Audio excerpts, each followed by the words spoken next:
Is that the librarian? I guess so. How are the Dark Ages going to have anything to do with us? Excuse me. Sorry to bother you. What do you want? We need to find out what impact the Dark Ages had on the modern world. Never was a period of history so poorly named.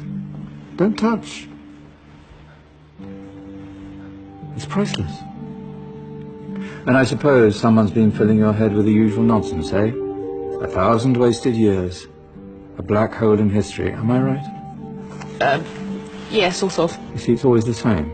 You assume it was all mud, disease, death and destruction, with marauding mobs of barbarians ripping down the good of former civilizations, burning and plundering as they went. Nothing of any worth invented either, eh?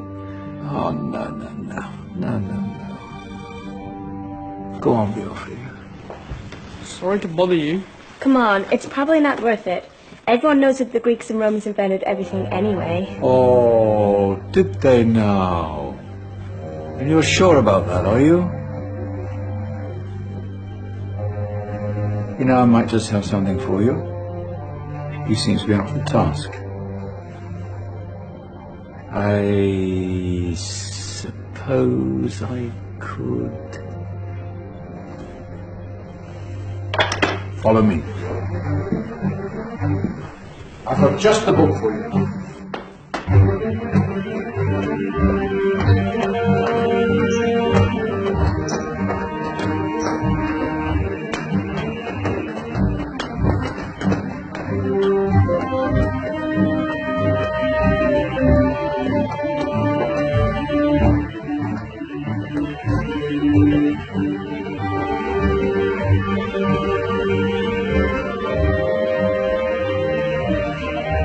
Where are we going? I don't know. Ask him.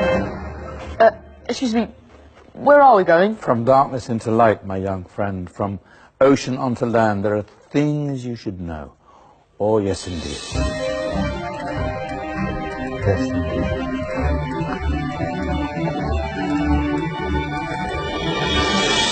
Now, I know I left it round here somewhere.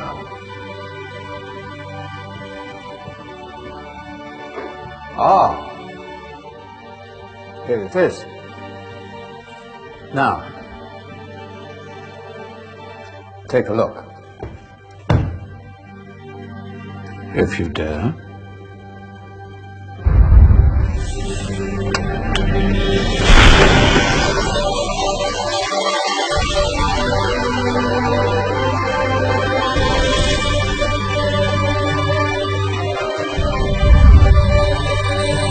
What's going on?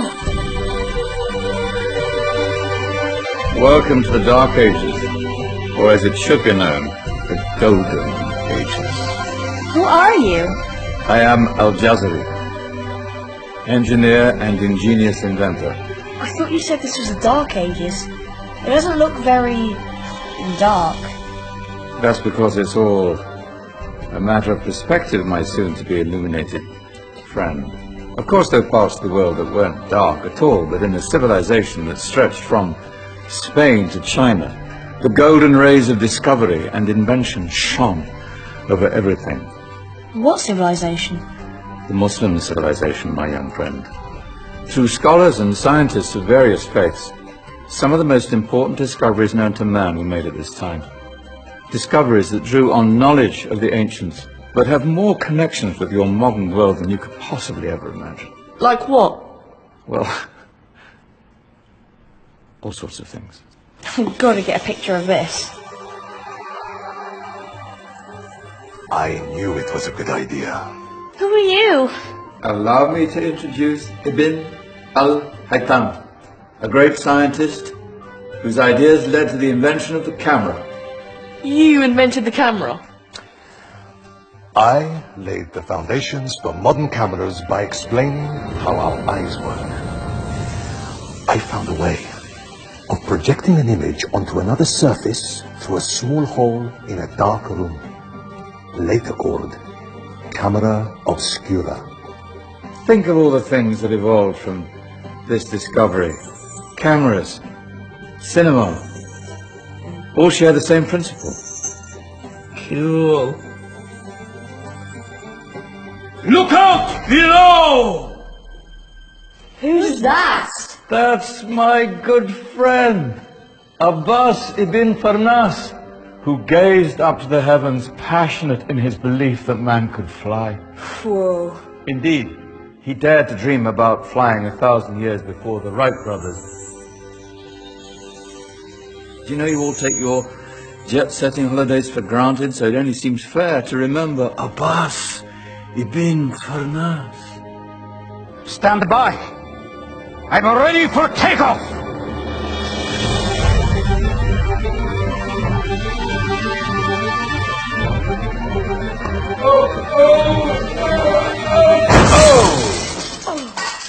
You did forget one thing, though. The tail, useful for landing. My back. Is there a doctor in the house?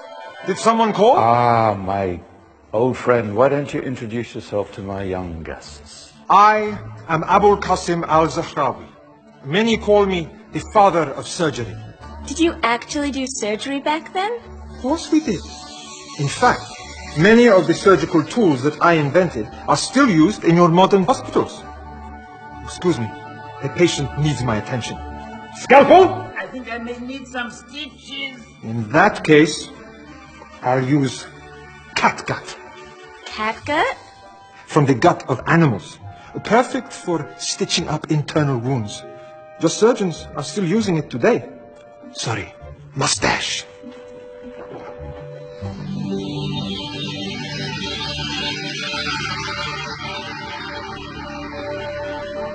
Who's she? That's Maryam al-Astrolabi, one of the many brilliant women of her time. She made sophisticated astrolabes.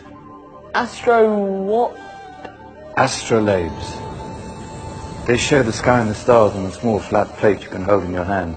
Think of them as ancient calculating or timekeeping devices. Today you have your watch, your compass, satellite navigation, helping people and explorers travel the world. Science at its brilliant best. And all these things were developed during the Golden Ages. Well, that's just the tip of the iceberg. There were thousands of other inventions covering all areas of life, and in the years that followed, their influence spread across the whole of medieval Europe. So you see, it wasn't so dark after all. What about you? Me? What did you invent? Well, I don't want to be big-headed, but I made some groundbreaking advances in engineering. I suppose my most significant discovery converted rotary motion into linear motion using a crank and connecting rod. It's essential in pumps and engines. In fact, I've no idea how the Industrial Revolution could have happened hundreds of years later without such a device. Not that I ever get the credit I deserve. But my crowning glory was my amazing time-telling machine. My legendary elephant clock.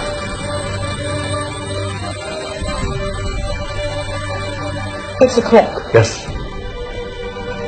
Dozens of components collected from different cultures around the world. Indian, Greek, Arabian, Egyptian, Chinese. Wow. A United Nations clock. That is pretty cool. Does it actually kill the time? Wow, yes, of course. If it wasn't for me, thousands of people would be late for everything. Speaking of time, we better get you back. And remember, spread the word. This is a golden age, and I've only shown you a tiny part of this wondrous time. There are countless other scientists and inventions directly connected to your modern world. You're just going to have to find out for yourselves.